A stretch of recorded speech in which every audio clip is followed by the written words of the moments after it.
Menyelesaikan. Farel tidak mau gegabah dengan mengambil kesimpulan bahwa pelaku yang meneror Sira ada di tempat yang sama dengannya kini. Apa tidak ada tanda-tanda? Dasarnya pengecut pasti akan terus menjadi pengecut. Batin Farel tidak bisa menebak pelakunya. Alhasil, Farel keluar dari mobilnya dan berjalan ke arah Sila yang tengah fokus berbicara dengan fansnya. Pipi kaget melihat kedatangan Farel. Tuan, cicit Pipi dibalas anggukan oleh Farel. Pipi dengan cepat mengambilkan tempat duduk untuk Farel. Sila menautkan kedua alisnya melihat banyaknya orang tengah memotretnya. Memang tadi sudah banyak yang memotretnya, tapi kali ini tidak wajar. Malah ingin cepat seolah takut ada yang menghilang tiba-tiba. Sila awalnya tidak tertarik, namun lama-kelamaan membuatnya penasaran. Siapa yang membuat keributan di belakangnya hingga kepopulerannya melebihi Sila? Om? Sila membuka mulutnya melihat Farel yang tengah memperhatikan fans-fans Sila, bahkan menandai kertas kadonya. Ingatan Farel benar-benar seperti monster. Ia bisa mengingat apapun dengan sangat detail dan pasti sangat teliti. Sila menautkan kedua alisnya menatap Farel yang terlihat fokus melihat kado-kado pemberian fansnya. Sila menoleh ke Pipi meminta penjelasannya. Nyatanya manajernya itu juga terlihat tidak tahu apa-apa. Kak, panggil fans Sila. Iya. Sila kembali fokus ke fans-fansnya. Berikan kado-kado itu padaku. Aku akan meriksanya untukmu, kata Farel dengan serius. Sila mengerutkan keningnya. Maksud Om, kado-kado ini untukku, enak aja Om yang buka. Bukan untukku, tapi aku hanya memeriksa isinya. Karena kau sudah memberiku izin atas ide pewangi, sabun juga sampo buatanmu, aku akan membantumu mengatasi fans fanatikmu itu. Jelas Farel. Sila terdiam. Benarkah Om? Tapi bukankah itu tidak imbang? Pipi sudah lapor polisi, katanya tidak ditemukan. Pelakunya anak kecil dan anak itu bahkan tidak tahu siapa yang menyuruhnya. Aku bisa mengerjakan pekerjaan yang tidak ditemui oleh polisi, kata Farel melempar kunci mobilnya ke Sila yang gelagapan menangkapnya. Aku akan pergi membawa mobil box ini. Farel melangkahkan kakinya berjalan ke arah tempat duduk. Tumpangan mobil box berisi kado-kado Sila. Pipi menganga dan Sila malah terdiam melihat kunci mobil Farel. Dalam hitungan jam, Farel membongkar kado-kado pemberian fans Sila. Akhirnya ia menemukan isi yang sama seperti kado misterius sebelumnya.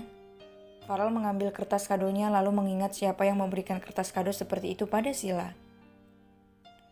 Dari motif kertas kado bisa saja ada yang sama, tapi ukuran kado serta bentuk kado yang diberikan fans berbeda-beda. Kalaupun ada yang sama, Farel bisa membedakannya. Farel berdiri dengan cepat. Ia berlari keluar dari mobil box Sila.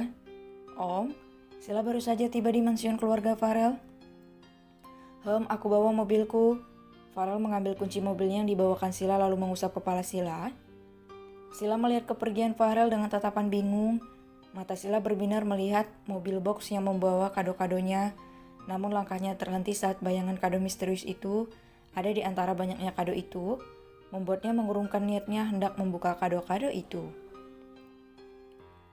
Nando bersama Farel mendatangi sebuah rumah sederhana di kawasan menengah. Kau yakin rumahnya di sini? Tanya Farel dengan serius. Benar Tuan, sketsa wajah yang Anda gambar benar-benar sempurna dan saya menemukan tempat tinggalnya, jawab Nando. Farel berjalan duluan dan Nando menyusul. Pintu diketuk tak ada sahutan. Nando tidak menyerah, ia terus mengetuk pintu hingga seorang pria keluar dari tempat itu. Ada apa, Pak? Tanya pria itu dengan senyuman ke Nando. Farel menyeringai. Kalau pas saja topengmu itu, aku tahu kaulah pelakunya. Maksud Anda apa, Tuan? Saya tidak mengerti. Jawab pria itu yang tak lain adalah Benny menatap ke arah Farel. Kau yang meneror ini pada gadisku kan? Kata Farel melempar isi kado menjijikkan Benny pada Sila. Nando melotot kaget ke arah Farel. Apa Tuan muda sadar mengatakan Nona Sila adalah gadisnya? Batin Nando penasaran. Benny melihat semua kado-kado yang ia berikan pada Sila. Ia melihat dari kaki sampai kepala Farel. Gadis Anda, Tuan? Tanya Benny sekali lagi sambil menjaga jarak. Ya, dia milikku, jawab Farel tersenyum tipis terkesan meremehkan, namun langkah kakinya semakin mendekat ke Benny. Benny menyerang Farel dengan pisau yang ada di balik pintu rumahnya. Farel dengan cepat mengelak dan Nando pun yang terkejut ikut menyerang. Berhenti mengganggu Dewiku, dia Dewiku dan akan menikah denganku, kata Benny tertawa senang. Apa yang kau punya hingga dia harus memilihmu? Ejek Farel. Diam, Anda mungkin kaya raya tuan, tapi Dewiku tidak mencintaimu. Aku sangat tahu cara dia menatapmu itu hanya sebatas teman, balas Benny dengan senyum mengejek pula. Farel tertawa, kalaupun dianya menganggapku teman, aku bisa memilikinya dengan kekuasaan yang kupunya. Tapi kau punya apa? Ya, Benny yang marah menyerang Farel dengan membabi buta. Nando memukul tengkuk Benny hingga jatuh pingsan. Tidak berguna sama sekali, umpat Farel. Apa yang harus saya lakukan tuan muda? Tanya Nando. Buang dia ke Pulau Cacing bersama pria tua bangka itu, jawab Farel dengan enteng. Kenapa tidak dilaporkan ke kantor polisi tuan muda? Tanya Nando penasaran. Kau pikir meneror artis itu dapat hukuman penjara berapa lama? Bagiku penjara terlalu nyaman baginya. Aku tidak akan menoleransi siapapun mengganggu gadis barbar itu. Nando terdiam dan segera ia mengangguk. Bagi Nando, dibuang ke Pulau Cacing adalah hal yang lebih mengerikan daripada kematian. Tempat itu memang khusus untuk orang yang pantas mati bagi Farel. Sungguh Farel tidak pernah membuang orang ke pulau itu, tapi semenjak Sila datang, sudah 2 manusia jadi korban buangan Farel ke Pulau Cacing. Bisa dikatakan hidup segan mati pun tak mau. Begitulah hukuman Farel bagi orang-orang yang dibuang ke Pulau Cacing itu. Tidak ada yang bisa lari dari sana dengan berenang, karena tempat itu dikelilingi hiu yang siap menerkam siapa saja. Om dari mana aja sih? Tanya Sila berlari menyambut Farel di kamar Farel layaknya seorang istri padahal bukan. Kenapa kau di sini? Tanya Farel penasaran. Om Ramon sudah pulang jadi Sila tidur sama Om? Hehe, cengir Sila.